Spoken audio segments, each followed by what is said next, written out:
Hello বন্ধুরা, আশা করি সবাই ভালো আছেন। যারা এই মুহূর্তে এমবাসি ফেস করতে যাচ্ছেন তাদের জন্য খুবই গুরুত্বপূর্ণ একটি তথ্য। এখন বর্তমানে মেডিকেল ভিসা নিয়ে অনেকেই কিন্তু এমবাসি ফেস করতে যাচ্ছে, এটাই হচ্ছে বড় সমস্যা। যেহেতু ট্যুরিস্ট ভিসা বন্ধ আছে, আগে অনেকেই ট্যুরিস্ট ভিসা নিয়ে এমবাসি ফেস করতে যেত। তো এমবাসি ফেস করার জন্য ডাবল এন্ট্রি ভিসা আছে, সেই ক্যাটাগরির ভিসা পেতে অনেকেরই ঝামেলা হচ্ছে, অনেকেই পাচ্ছে না। যার কারণে সহজে মেডিকেল ভিসা নিয়ে এমবাসি ফেস করতে যাচ্ছে, কারণ মেডিকেল ভিসা খুব দ্রুত দেয় আর সহজেই পাওয়া যায়। তো অনেকেই এই মেডিকেল ভিসা নিয়ে এম্বাসি ফেস করতে যাচ্ছে।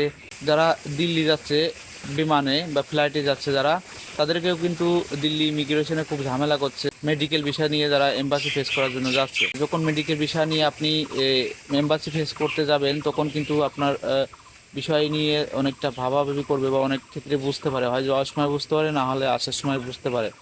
তো যারা ইমিগ্রেশন হয়ে যাচ্ছেন, যারা গিয়ে দিয়ে বেনাপোল বর্ডার হয়ে যাচ্ছেন এম্বাসি ফেস করার জন্য, তারা একটু সাবধানতা অবলম্বন করবেন।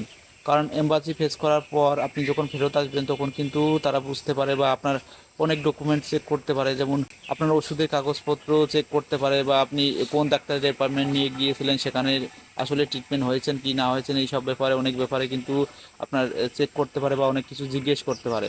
তো যদি আপনি ভুলভাল উত্তর দেন, আপনি এম্বাসি ফেস করার পরে যদি আসেন, তারা যদি বুঝতে পারে তাহলে আপনাকে এন্ট্রি রিফিউজ সিল মারবে। বা যদি আপনাকে সন্দেহ মনে করে, তাহলে ইমিগ্রেশনে অনেকক্ষণ আটকায়, অনেক কথা জিজ্ঞাসাবাদ করতে পারে। তো তারা কিন্তু চাকরি করে, তারা জানে যে এম্বাসি ফেস করার লোকগুলোই কী কী জিজ্ঞেস করতে হয় বা কী কী মানে বলা যায়।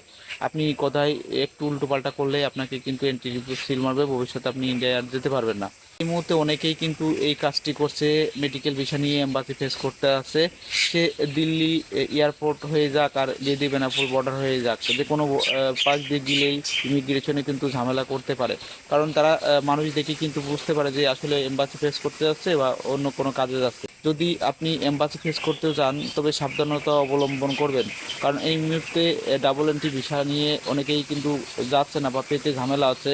যার কারণে আপনি এম্বাসি ফেস করতে গেলেও একটু সাবধানতা অবলম্বন করবেন। মেডিকেল ভিসা নিয়ে যদি এম্বাসি ফেস করতে যান, আপনি যদি এম্বাসি ফেস করতেও যান, যে ডক্টরের অ্যাপয়েন্টমেন্ট নিয়েছেন বা যে ডক্টরের দেখানো কথা আছে, সেখানে একটু ট্রিটমেন্ট হয়ে আসবেন বা একটু চিকিৎসা হয়ে ওষুধপাতি কিনে বা একটু ডক্টর দেখায় কাগজপত্রের সঙ্গে করে নিয়ে আসবেন, তাহলে সমস্যা হবে না।